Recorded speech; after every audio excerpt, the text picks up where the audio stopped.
ఉదయగిరి రాజ్యానికి రాజు విజయేంద్రవర్మ. ఒకరోజు ఆయన మంత్రిని పిలిచి యుద్ధ విద్యల్లో పోటీ నిర్వహించనున్నానని, వాటిల్లో ప్రథమ స్థానంలో నిలిచిన వారికి 1000 వరహాలు, ద్వితీయ స్థానంలో సాధించిన వారికి 3000 వరహాలు, తృతీయ స్థానంలో నిలిచిన వారికి 5000 వరహాలు బహుమతిగా అందిస్తామని రాజ్యమంతా దండోరా వేయించండి అని చెప్పారు. రాజాజ్ఞ ప్రకారం అదే రోజు రాజ్యంలో దండోరా వేయించాడు మంత్రి.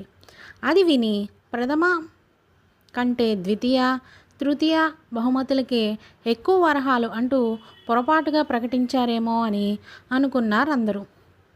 పోటీల తేదీ రానే వచ్చింది. తమ అదృష్టాన్ని పరీక్షించుకునేందుకు చాలామంది యువకులు వచ్చారు. ప్రజల సమక్షంలో పోటీలన్నీ హోరాహోరీగా జరిగాయి. వాటిల్లో యుగంధర్, జయదేవ్, రణవీర్ అనే ముగ్గురు మాత్రమే తుది దశకు ఎంపికయ్యారు.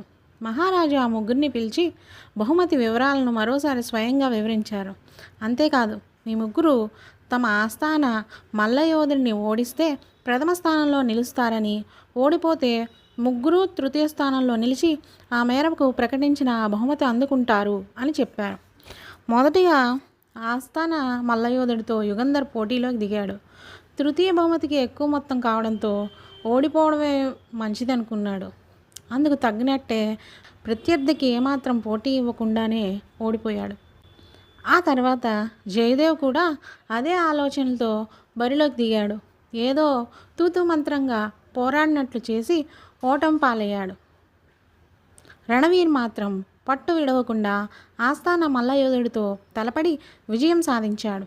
ఓడిపోయి తృతీయ విజేతలుగా నిలిచిన యుగంధర్, జయదేవులను మహారాజు పిలిచి, మీకు గెలిచే సత్తా ఉన్నా ఎక్కువ వరహాలు వస్తాయనే ఆశతో కనీసం పోరాటం కూడా చేయకుండా ఓడిపోయారని నాకు అర్థమైంది. కానీ ఆ పోటీ ప్రధాన ఉద్దేశం మన రాజ్యంలో ఖాళీగా ఉన్న సైన్యాధికారి పదవిని అర్హత ఉన్నవారితో భర్తీ చేయడమే. బహుమతి కోసం తనను తాను మోసం చేసుకోకుండా పోరాట స్ఫూర్తి చూపించిన రణవీర్ను సర్వసైన్యాధ్యక్షుడిగా నియమిస్తున్నాను అని ప్రకటించాడు.